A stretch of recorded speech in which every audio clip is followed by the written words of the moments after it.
নমস্কাৰ ছাত্ৰ ছাত্ৰীসকল, আজি আমি এই ভিডিঅ'টোত নবোদয় পৰীক্ষাৰ বাবে এটা ইম্পৰ্টেণ্ট টপিক লাভ আৰু লোকচানৰ বিষয়ে আলোচনা কৰিম। তোমালোকে ভিডিঅ'টো স্কিপ নকৰি শেষলৈকে চাই থাকিবা। আজি আমি এই ভিডিঅ'টোত লাভ আৰু লোকচানৰ কিছুমান কুৱেশ্যন লৈ আহিছোঁ, সেই কুৱেশ্যনসমূহ সলভ কৰিম। তোমালোকে মনোযোগেৰে ভিডিঅ'টো চাই থাকিবা। এতিয়া চোৱা, প্ৰথমতে কি দিয়া আছে ইয়াত, লাভ। লাভ মানে কি হয়? লাভ মানে কি হয় জানানে? যদি কোনো বস্তুৰ বেচা দাম কিনা দামতকৈ বেছি হয় তেন্তে কি হোৱা বুলি কোৱা হয়? লাভ হোৱা বুলি কোৱা হয়। যদিহে আমি বস্তু এটা যিটো দামত কিনি আনো তাতকৈ যদি বেছি দামত বিক্ৰী কৰিব পাৰো তেতিয়া আমাৰ কি হয়? লাভ হয়। বুজি পাইছা? যদি বস্তু এটাৰ দাম বেচা দামটো যদিহে কিনা দামতকৈ বেছি হয় তেন্তে কি হোৱা বুলি কোৱা হয়? লাভ হোৱা বুলি কোৱা হয়। লাভ উলিওৱা সূত্ৰটো কেনেকুৱা? চোৱা, লাভ ইজুকেলটো কি হয়? বেচা দাম মাইনাছ কিনা দাম। কি হয়? বেচা দামৰ পৰা কিনা দামটো যদি মাইনাছ কৰি দিওঁ, বিয়োগ কৰি দিওঁ, তেতিয়া যিটো বিয়োগফল পাম সেই বিয়োগফলটো কি হ'ব? আমাৰ লাভ হোৱা ধনৰ পৰিমাণ হ'ব। বুজি পাইছা? এতিয়া চোৱা, লোকচান। লোকচান মানে কি? কোনো বস্তুৰ বেচা দাম কিনা দামতকৈ কম হলে সেই কম পৰিমাণক কি বুলি কোৱা হয়? লোকচান বুলি কোৱা হয়। যদি আমি বস্তু এটা যি দামত কিনি আনো তাতকৈ যদি কম দামত বস্তুটো বিক্ৰী কৰি দিওঁ তেতিয়া কি হ'ব? যি কম পৰিমাণত আমি বিক্ৰী কৰি দিওঁ সেই কম পৰিমাণটোক কি বুলি কোৱা হয়? লোকচান বুলি কোৱা হয়। যদিহে বস্তু এটাৰ বেচা দামটো কিনা দামতকৈ কম হয় তেতিয়া লোকচান হোৱা বুলি কোৱা হয়। লোকচান উলিওৱা সূত্ৰটো কি হয়?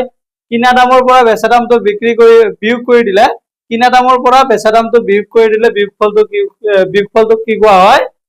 লোকচান বুলি কোৱা হয়। বুজি পাইছা? এতিয়া চোৱা, প্ৰথম প্ৰশ্নটো কি দিয়া আছে?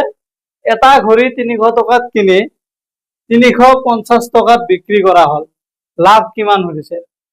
যদি ঘড়ী এটা আমি 300 টকাত কিনি 350 টকাত বিক্ৰী কৰি দিওঁ তেতিয়া আমাৰ কিমান লাভ হ'ব সুধিছে। লাভ উলিওৱা সূত্ৰটো কি আছিলে?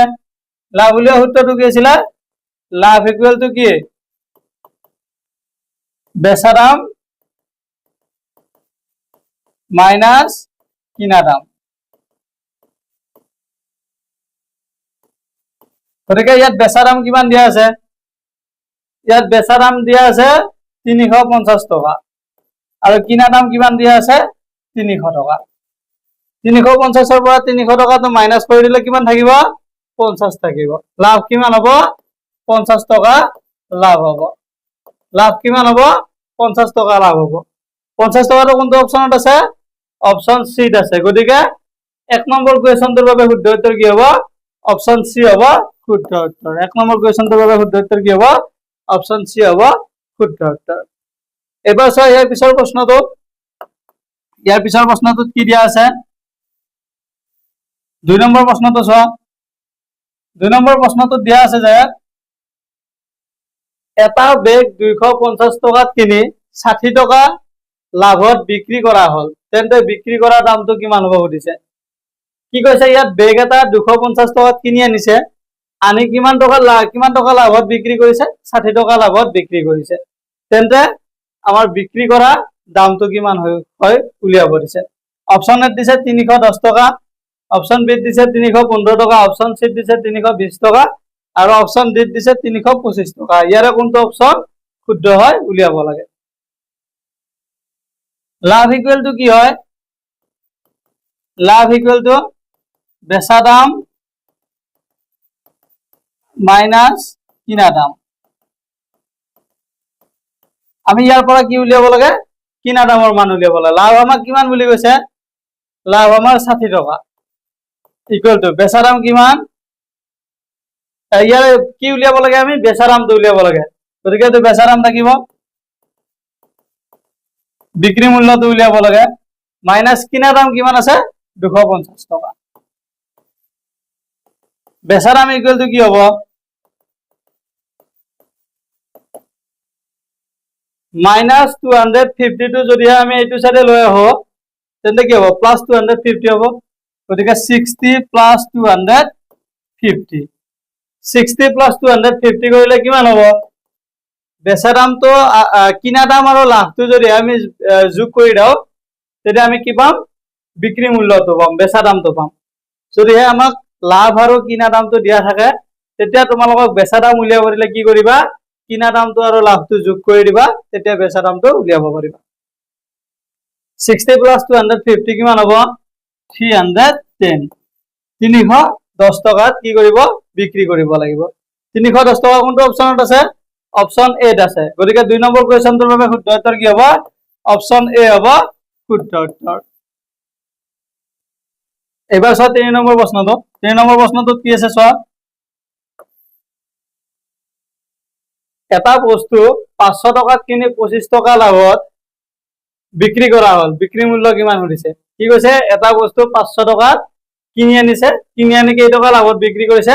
25 টকা লাভত বিক্ৰী কৰিছে। তাৰ বিক্ৰী মূল্যটো কিমান হয় উলিয়াব লাগে। ইয়াতে কি কৰিব লাগিব? আগৰ দৰে বিক্ৰী মূল্য উলিয়াব লাগিলে কি কৰিব লাগিব? বেচা দাম ইকুৱেল টু কি হয়? যদিহে লাভ হয় কি হ'ব? কিনা দাম প্লাস কি হয়? লাভৰ মূল্য।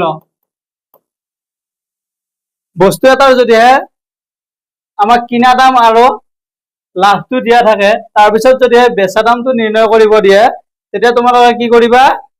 কি বেচা দাম ইজ ইকুৱেল টু কিনা দাম প্লাস লাভ। কিনা দামটো আৰু লাভৰ মূল্যটো যোগ কৰি দিবা, তেতিয়া কি পাবা?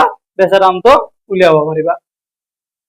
এতিয়া চোৱা, কিনা দাম কিমান দিয়া আছে? 500 আৰু লাভ কিমান আছে? 25। গতিকে বেচা দাম কিমান হ'ব? 500 যোগ 25 কিমান হ'ব? 525 টকা। 525 টকা কোনটো অপচনত আছে চোৱা? অপচন ডিত আছে। গতিকে 3 নম্বৰ কুৱেশ্যনটোৰ বাবে শুদ্ধ উত্তৰ কি হ'ব? অপচন ডি হ'ব শুদ্ধ উত্তৰ। বুজি পাইছা?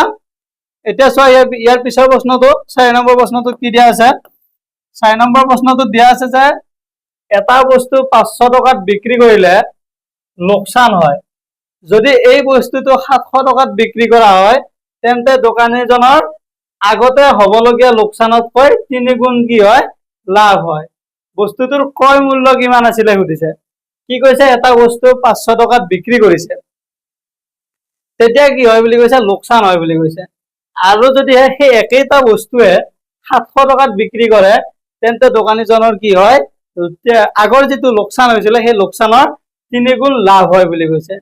আৰু বস্তুটোৰ কি উলিয়াব দিছে? ক্ৰয় মূল্য মানে কিনা দামটো উলিয়াব দিছে। অপচন এত দিছে 525 টকা, অপচন বিত দিছে 550 টকা, অপচন চিত দিছে 600 টকা আৰু অপচন ডিত দিছে 650 টকা। ইয়াৰে কোনটো অপচন শুদ্ধ হয় উলিয়াব লাগে। ইয়াতে কি দি আছে চোৱা, 500 টকাত বিক্ৰী কৰিলে কি হয়? লোকজনৰ লছ হয় বুলি কৈছে। গতিকে যদিহে বেচা দামটো কি হয়? 500 টকা হয়, তেতিয়া লছ হয় বুলি কৈছে। বেচা দামটো 500 টকা হলে লোকচান কিমান হ'ব? আমাৰ ধৰা হ'ল লোকচান x হয়। 500 টকাত বিক্ৰী কৰিলে লোকচান কিমান হয়? x টকা হয়। তেন্তে কিনা দাম কিমান হ'ব? কিনা দামটো কিমান হ'ব? যদিহে বেচা দামটো 500 টকা হয় আৰু লোকচান x হয়, তেন্তে কিনা দাম কি হ'ব? বেচা দামৰ পৰা লোকচানটো বিয়োগ কৰি দিলে আমি কি পাম? বেচা দামৰ লগত যদিহে আমি লোকচানটো কি কৰিম? যোগ কৰি দিওঁ, কিনা দাম পাবৰ কাৰণে কি কৰিব লাগিব? যদিহে আমাক বেচা দাম আৰু লোকচান দিয়া থাকে, তেন্তে আমি কিনা দামটো উলিয়াব লাগিলে কি কৰিব লাগিব? বেচা দাম প্লাস লোকচানটো, বেচা দাম আৰু লোকচানটো কি কৰিব লাগিব? যোগ কৰিব লাগিব। তেতিয়া আমি কি কৰিম? বস্তুটোৰ কিনা দামটো পাম। যদিহে এটা বস্তুৰ আমাক বেচা দাম আৰু লোকচানটো দিয়া থাকে, তেতিয়া বেচা দাম আৰু লোকচানটো যোগ কৰিলে আমি বস্তুটোৰ কিনা দাম পাওঁ। বেচা দাম কিমান দিয়া আছে? 500 আৰু লোকচান কিমান আছে? x। গতিকে কিনা দাম কিমান হ'ব? 500 যোগ x। এবার 2 নম্বৰ ক্ষেত্ৰটোত চোৱা, 2 নম্বৰ ক্ষেত্ৰটো কি দি আছে? যদি বস্তুটো 700 টকাত বিক্ৰী কৰা হয়, এবাৰ বেচা দামটো কিমান দিছে? এবাৰ বেচা দাম কিমান দিছে? 700 টকা। তেন্তে কি কৈছে? দোকানীজনৰ আগতে হবলগীয়া লোকচানতকৈ 3 গুণ লাভ হয়। ইয়াতে কিমান লাভ হয় বুলি কৈছে? লাভ কিমান হয়? লোকচানৰ 3 গুণ। লোকচান কিমান আছিল? x। গতিকে এইটো কি হ'ব? লাভ কিমান হ'ব? 3x হ'ব। এইটো বুজি পাইছা না? যদিহে 700 টকাত বস্তুটো বেচে, তেন্তে দোকানীজনৰ কি হয়? লোকচানতকৈ 3 গুণ বেছি লাভ হয়। গতিকে লাভ কিমান হ'ব? লোকচান যদিহে x হয়, লাভ কিমান হ'ব? 3x হ'ব। 3 গুণ হলে 3x হ'ব। এইটো ক্ষেত্ৰত কিনা দামৰ সূত্ৰটো উলিওৱা কিনা দামৰ সূত্ৰটো কি হ'ব এইটো ক্ষেত্ৰত কিনা দামৰ সূত্ৰ কি হ'ব বেচা দামৰ পৰা যদি আমি লাভটো বিয়োগ কৰি দিওঁ বেচা দামৰ পৰা লাভটো বিয়োগ কৰি দিলে আমি কিনা দাম পাম ইয়াতে কি হ'ব এটা বস্তুৰ যদি বেচা দাম আৰু লাভটো দিয়া থাকে তেন্তে কিনা দাম উলিয়াব লাগিলে কি কৰিব লাগিব বেচা দামৰ পৰা লাভটো বিয়োগ কৰি দিব লাগিব বুজিছা বেচা দাম বিয়োগ লাভ এইটো হ'ব বেচা দাম কিমান দিয়া আছে 700 টকা দিয়া আছে আৰু কিনা লাভ কিমান দিয়া আছে 3x গতিকে কিনা দামটো কিমান হ'ব 700 মাইনাছ 3x আৰু ইয়াৰ প্ৰথমটো ক্ষেত্ৰত কিনা দাম কিমান হয় 500 প্লাছ x যেহেতু বস্তু দুটা একেই হয় দুইটা ক্ষেত্ৰতে বস্তুটো এটাই হয় গতিকে তাৰ কিনা দামটো কি হ'ব একেই হ'ব গতিকে আমি কি লিখিব পাৰো 500 plus x equal to 700 minus 5x লিখিব পাৰো কাৰণ বস্তুটো যেহেতু এটাই হয় গতিকে তাৰ কিনা দামো একেই হ'ব সেয়ে আমি কি লিখিব পাৰো 500 plus x equal to 700 minus 5x এইটো বুজি পাইছা না তোমালোকে আমাৰ দুইটা ক্ষেত্ৰতে কি হয় বস্তুটো এটাই হয় আমাক এটা বস্তুৰ ক্ষেত্ৰত দুটা আমাক শৰ্ত দিয়া আছে দুটা অৱস্থাৰ কথা কোৱা হৈছে যদি বস্তুটো 500 টকাত বিক্ৰী কৰো তেতিয়া আমাৰ লোকসান হয় আৰু 700 টকাত বিক্ৰী কৰিলে আমাৰ লাভ হয় বুলি কৈছে দুইটা ক্ষেত্ৰতে আমাক কি দিয়া আছে দুটা অৱস্থা দিয়া আছে কিন্তু বস্তুটো কি হয় এটাই হয় গতিকে হিয়াৰ কিনা সেই বস্তুটোৰ কিনা দামটো কি থাকিব একেই থাকিব গতিকে আমি কিনা দাম দুটা সমান বুলি ধৰি ল'ব পাৰো